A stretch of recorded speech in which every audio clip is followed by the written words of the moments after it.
Dear students, welcome to the STP Computer Education. Students, आज की इस वीडियो में हमें CSS2 का chapter number 18 opacity and pseudo element chapter को कंटेन करना है। स्टूडेंट्स, आज हमें सीखना है ओपेसिटी प्रॉपर्टी का use. So basically opacity property का जो यूज़ होता है वो किसी भी चीज़ को हल्का दिखाने के लिए किया जाता है। जैसे कि आप एक डिव से बॉक्स बनाते हो और उसके अंदर जो भी आप कलर देते हो आप उसको हल्का दिखा सकते हो। जैसे कि मैं आपको यहाँ पे बना के दिखाता हूँ। अभी देखिए मैं क्या करूँगा, इस बॉडी के अंदर ये देखिए ये मैंने पूरा का पूरा बेसिक स्ट्रक्चर राइट करके रखा है HTML5 के शब्दों में, और इसके साथ हमने एक स्टाइल शीट भी लिंक करके रखी है। ओके, मैं यहाँ क्या करता हूँ, बॉडी में से सबसे पहले पैडिंग और मार्जिन रिमूव कर देता हूँ और इस बॉडी के अंदर एक बैकग्राउंड इमेज को सेट करता हूँ। ओके, सो देखिए मैंने यहाँ बॉडी को सिलेक्ट कर लिया और यहाँ मैं मार्जिन पास कर देता हूँ 0 और यहाँ पैडिंग भी पास कर देता हूँ 0। ओके, इसके बाद यहाँ बैकग्राउंड इमेज सेट करने के लिए आप कैसे लगाओगे, बैकग्राउंड इमेज प्रॉपर्टी का आप यूज़ करोगे। फिर आप इसके वैल्यू में डालोगे URL और ब्रैकेट ओपन ब्रैकेट क्लोज, इसको हम क्या बोलते हैं, पैरेंथेसिस बोलते हैं इस ब्रैकेट्स को, और इसके अंदर हम इमेज का नाम डाल देंगे। सो मेरे पास यहाँ पे a.jpg करके बाहरी इमेज पड़ी हुई है। ओके, सेव करके मैं अगर रन करूँ इसको index.html को, तो देखते हैं कैसा रन होता है। सो देखो ये रही मेरी डायरेक्टरी, इस डायरेक्टरी के अंदर ये रहा index.html और ये देखो ये रही इमेज। ओके, और ये रहा मेरा स्टाइल शीट, तो यहीं पे सब कुछ है, तो यहीं पे सब आ गया। ठीक है, देखो मेरी बैकग्राउंड इमेज आ गई, यहाँ पे रिपीट हो रही है, कोई दिक्कत नहीं है। हमें इस पर एक बॉक्स बना के टेस्ट करना है कि ये सही से प्रीव्यू हो रहा है या नहीं। ठीक है, तो चलिए आइए अपने कोड में यहाँ पे, और index.html में आने के बाद हम यहाँ पे एक बॉक्स बनाएंगे div। ठीक है, फिर उसके बाद मैं इसको सेव कर लेता हूँ, style.css में आता हूँ और इस div को सेलेक्ट करके कोड करता हूँ। इसकी मैं विड्थ पास कर देता हूँ 100%, हाइट दे देता हूँ मैं यहाँ पे इसकी 300 पिक्सल। ओके, बैकग्राउंड कलर पास कर देता हूँ मैं ब्लैक। ओके, सेव करके मैं रन करता हूँ तो देखिए कैसा प्रीव्यू होगा। सो यहाँ पे देखिए पूरा ब्लैक कलर का बॉक्स आ गया। अब मैं चाहता हूँ इस ब्लैक कलर वाले बॉक्स को हल्का दिखाऊं, तो आप क्या करोगे, इस ब्लैक वाले बॉक्स में ओपेसिटी प्रॉपर्टी को पास करोगे। तो देखो यहाँ मैंने बैकग्राउंड कलर ब्लैक दिया है, इसके नीचे मैं नई प्रॉपर्टी ओपेसिटी पास करता हूँ और इस ओपेसिटी के अंदर आप वैल्यू दोगे, जैसे कि 0.8 आप दोगे तो क्या होगा, यहाँ पे कुछ हल्का हो जाएगा ये। ठीक है, मीन्स 20% हल्का हो जाएगा 100% के अंदर से, क्योंकि 80% आपका कलर रहेगा। ओके, सेव करके रन करता हूँ तो देखिए यहाँ पे कैसा प्रीव्यू होता है। तो देखो ये 80% पे कुछ इतना हल्का हो गया। अगर मैं इसे 0.8 से 0.5 करूँ और सेव करूँ तो देखो ये और हल्का हो जाएगा। ठीक है, लेकिन इसकी एक प्रॉब्लम है जो कि मैं आपको बताता हूँ। इसकी क्या प्रॉब्लम है इस ओपेसिटी की, जैसे कि मैं फ़िलहाल इसको 0.5 से 0.7 कर दूंगा, और इसकी प्रॉब्लम ये है कि देखिए आपने इस डिव के अंदर ओपेसिटी प्रॉपर्टी पास करी है, मीन्स आपने इस डिव को हल्का किया है, लेकिन अब आप इस डिव में जो भी एलिमेंट बनाओगे वो भी एलिमेंट आपके यहाँ पे हल्के ही आने वाले हैं। ये देखो जैसे मैंने H1 से यहाँ पे राइट कर लेता हूँ STP कंप्यूटर एजुकेशन।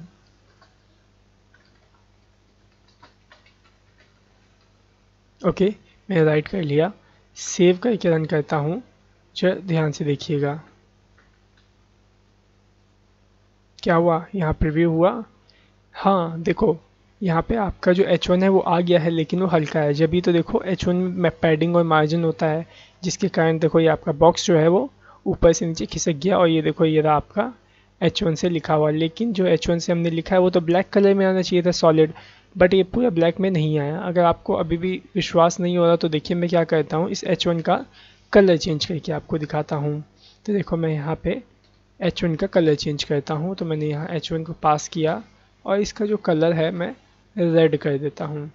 तो आपको दिखाई देगा कि ये भी आपका जो H1 है वो भी हल्का आ रहा है। देखिए आ रहा है आपका H1 से लिखा हुआ टेक्स्ट भी हल्का, ठीक है। सो आपको इसकी जो प्रॉब्लम है ओपेसिटी की समझ में आ गई।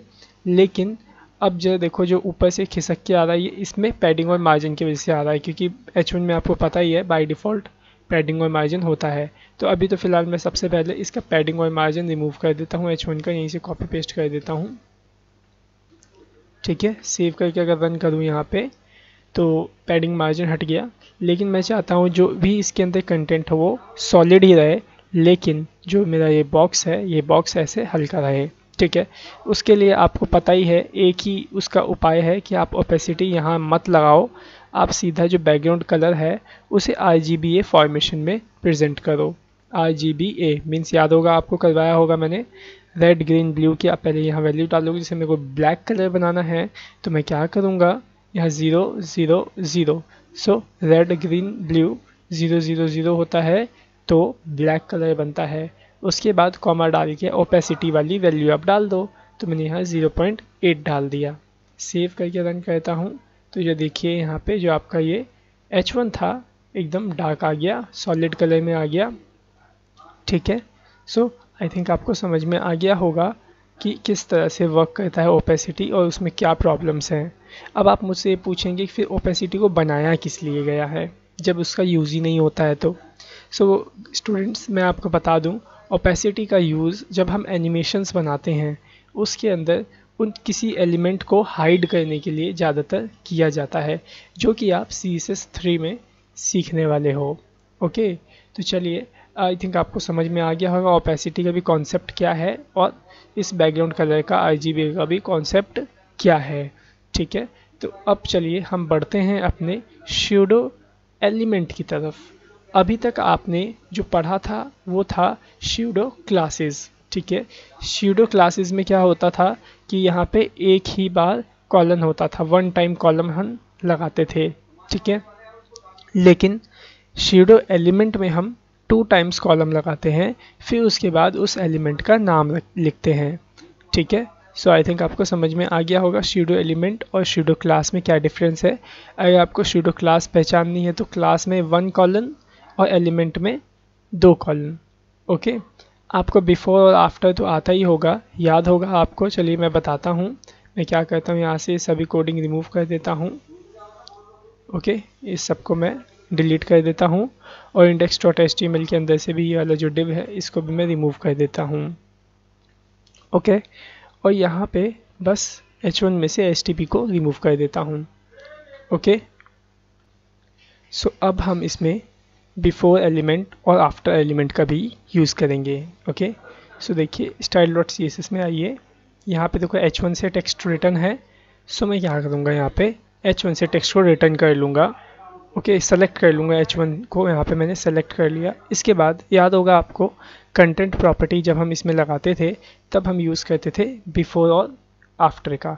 तो क्लास में हम 1 लगाते थे, इसमें हम 2 लगाएंगे और काम ये दोनों ये सेम ही करेगा, चाहे आप क्लास लगाओ चाहे एलिमेंट लगाओ, क्योंकि जो बिफोर और आफ्टर है उन दोनों का काम सेम ही है, ठीक है। फिलहाल मैं आपको दिखा देता हूँ।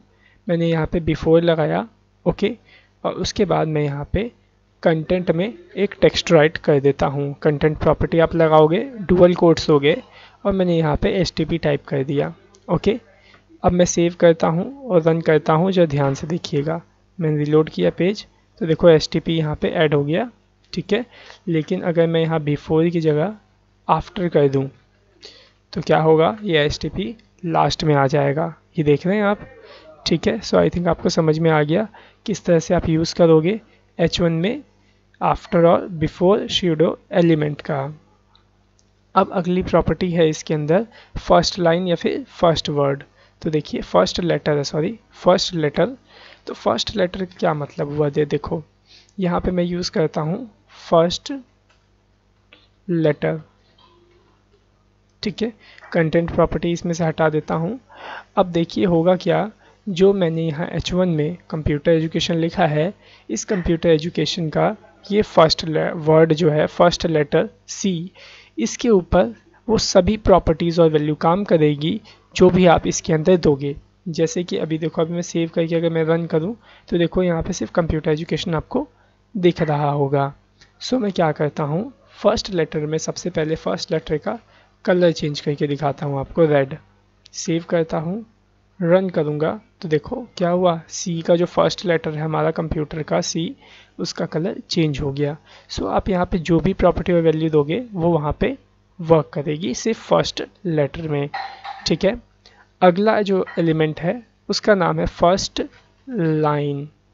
ठीक है, देखिए मैं यहाँ राइट करता हूँ फर्स्ट लाइन। ओके, अब फर्स्ट लाइन का मतलब क्या है, अब जो भी कंटेंट रिटर्न करोगे वो सिर्फ आपके फर्स्ट लाइन में ही वर्क करेगी। जैसे कि मैंने यहाँ पे देखो कंप्यूटर एजुकेशन लिखा, मैं एक दो लाइन लिख देता हूँ यहाँ पे, फिर आपको दिखाता हूँ। सो जो यहाँ देखिए, मैंने इस H1 के अंदर पहली लाइन ये लिखी, उसके बाद मैंने लाइन को ब्रेक किया और दूसरी लाइन मैंने ये लिखी हुई है। ठीक है, अभी मैं इसे सेव करके मैं रन करता हूँ तो देखो यहाँ पे दो लाइन आपको दिख रही हैं। ठीक है, अभी देखो यहाँ पे मैंने style.css के अंदर यहाँ पे H1 को सेलेक्ट किया और फर्स्ट लाइन में मैंने यहाँ पे कलर रेड की जगह मैंने ब्लू कर दिया।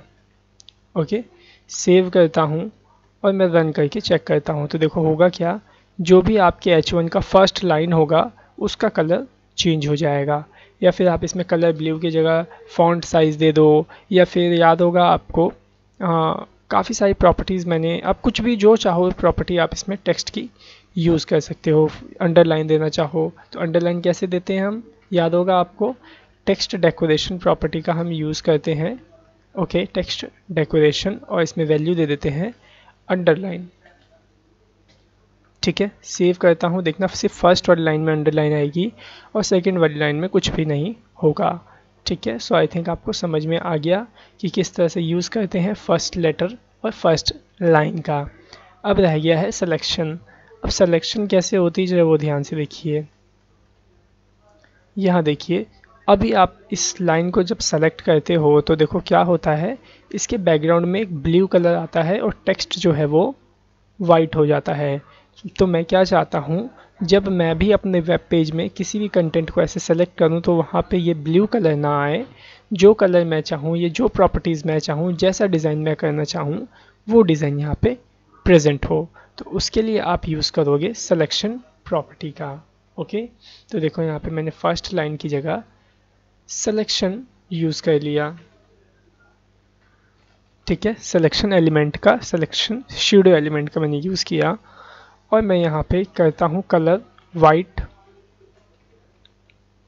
और यहाँ पे मैं करता हूँ बैकग्राउंड कलर रेड।